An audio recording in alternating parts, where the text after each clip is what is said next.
Right, let me think. Where am I looking? Right into my beautiful eyes. Oh, Yeah, I know. Try not to get too excited. I don't even know what colour mine are. They're like bluey, greeny, yellow. the colour of love. Yeah, I'll take that. Yeah.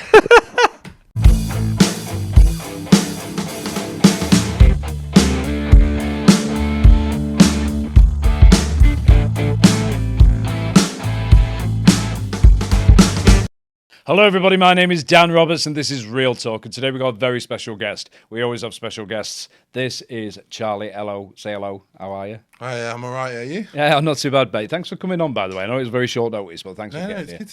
Right, so Charlie has been with... How long have you been in the Real ecosystem? On and off, probably about 13, 14 years now. 13, 14 years. And what did you do before you got into fundraising? Oh, God. What was I used to do? So I did quite a bit, to be fair. I used to do like general like factory work and stuff like that. I was a chef for a little bit. Oh, okay. That was quite fun. You any good? Yeah, I cooked for Elton John once. You who? Elton John? Yeah.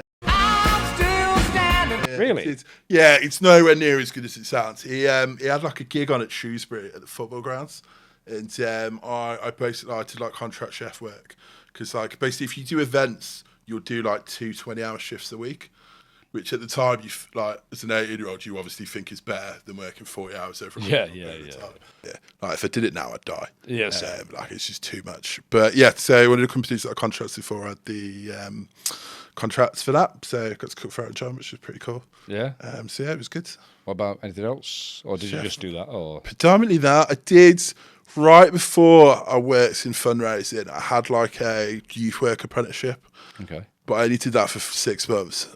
Basically, which is kind of how I got into fundraising. Like I basically decided I hated kids and wanted another job. Right. Okay. So I went into like Birmingham City Centre to get a coffee, being like, right, what job am I going to get?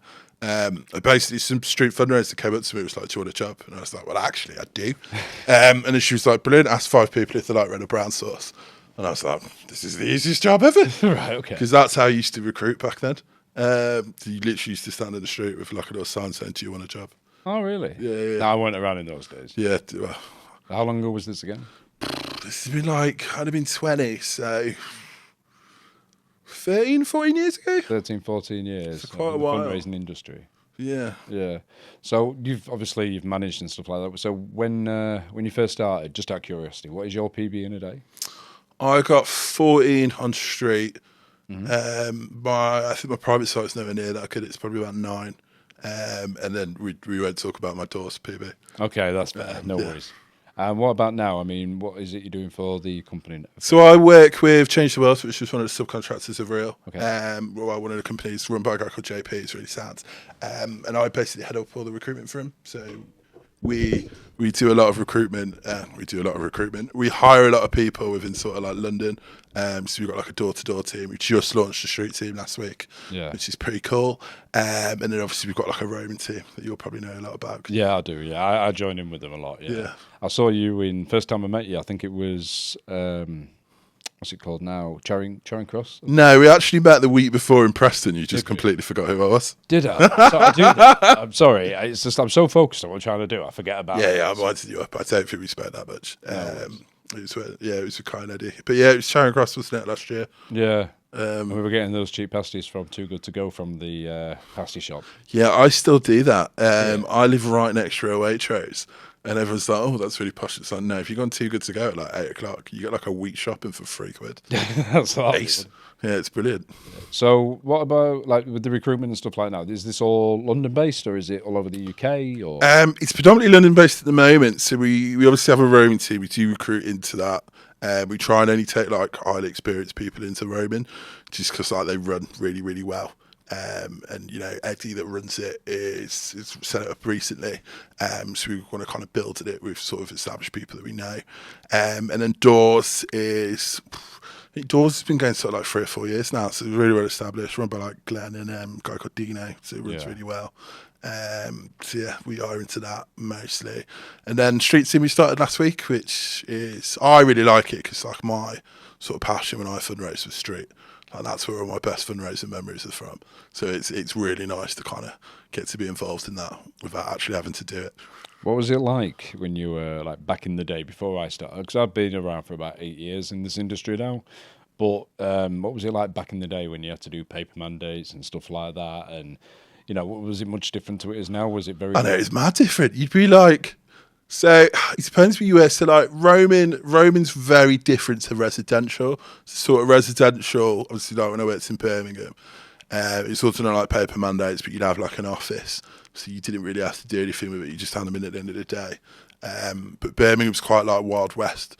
So like there was like when I did it, I don't know whether or not I should talk about this, but I'm going to say it anyway. Okay. But when I did it, it was regulated by the PFRA, and everything you booked was through the PFRA. But Birmingham City Council refused to work with the PFRA. So for like 2 or 3 years, there was this weird period where you didn't have to book sites in Birmingham. Okay. So what you do is you'd get to the station in the morning, and like your team leader would be like, "We're meant to be going to somewhere that's absolutely terrible. We're not going to do that. We're just going to find a bit of pavement in Birmingham." Okay. So that's basically what people did for about 2 years, which was bonkers. But Birmingham's probably not like that anymore. I don't live there anymore, so I wouldn't know. But Roman was completely different. Obviously, majority of the time it's at Real, which, you know, obviously do things by the book and are a lot more ethical. Yeah. And a much better company. But you'd get like, yeah, with paper mandates, you'd basically have to ring the office every night and be like, what did they call it? We used to call it validation. And you'd basically ring them for validation to make yourself feel good. No, you wouldn't. You ring them to validate the bank details and the mandates. Okay. I've got the handwriting of a 4-year-old. Oh dear. Yeah, so I'd get in the car and I'd be like, "This is amazing. I'm on 8 sign-ups. This is the best thing ever." And then like 20 minutes later, I'd be like, "Right, well, I'm on 3 sign-ups because I can't read any of these numbers." Oh, for God's sake. Yeah, so it's not the best place if you can't write. But yeah, it's obviously changed quite a lot. Mandates, I prefer mandates because you can do them really quickly, which is probably why they always bank fail, because you never get the bank details right, because you rush your way through them. But obviously, you know, it's obviously much better and more efficient on the iPads. Okay. But yeah, apart from that, there wasn't really massive differences for it. I couldn't imagine it, mate, because my handwriting's terrible as it is. And when you're in an environment, say, especially if you're on the streets and it's raining, you're stood there with an umbrella, and like, I just can't fathom it. I mean, I've done it when I've been on streets before and it's raining and I've got an iPad and the iPad starts like shutting down or opening up YouTube because the drip's hanging, you know, when the rain's coming down and that. But like, I mean, I wish I'd have kind of been a bit of a part of it, but I didn't really know anything about fundraising. I'd walked down the street and seen people on the streets asking me to stop, and that's really all I knew. It was like I've found an article about Real and like about their ethics and the charities they represent, and I thought, right, this is for me. And I got with them, and I've never looked back. I'm happy. I enjoy what I'm doing, and we are making a difference in what we do. Yeah, so, I think they're the best agency by far. Yeah, definitely. I think they're the most ethical. 15 years now. All right. Well, thanks for coming on, Charlie. Are you definitely going to come on again? Yeah, definitely. If you're ever up north, everybody says that, but and I've not got anybody back on. Like I said before, I'm well aware, but I am going to bring people back on because I think it's good to touch base. Because the thing about the fundraising world is every day is different, every week is different, every location and every campaign is always different. So there's always something to talk about when you bring somebody back on again. It's like me and you's not seeing each other for a while. I'm sure after this we'll have more catch up as well. Just stuff we can't say on camera. But yeah, I want to say thanks for coming, man. You know what's coming now? You're going to get one of these. What, on the camera? One of these. No. Jesus. Cheers. Right, okay. Well, thank you for coming. So, thank you for watching. I've been Dan Roberts. This has been Charlie. And this has been Real Talk. With respect, ethics, activism, and love, thank you for watching. Take care, and I'll catch you on the next one. So, no, obviously, all jokes aside, we are hiring quite massively at the moment within Change the World.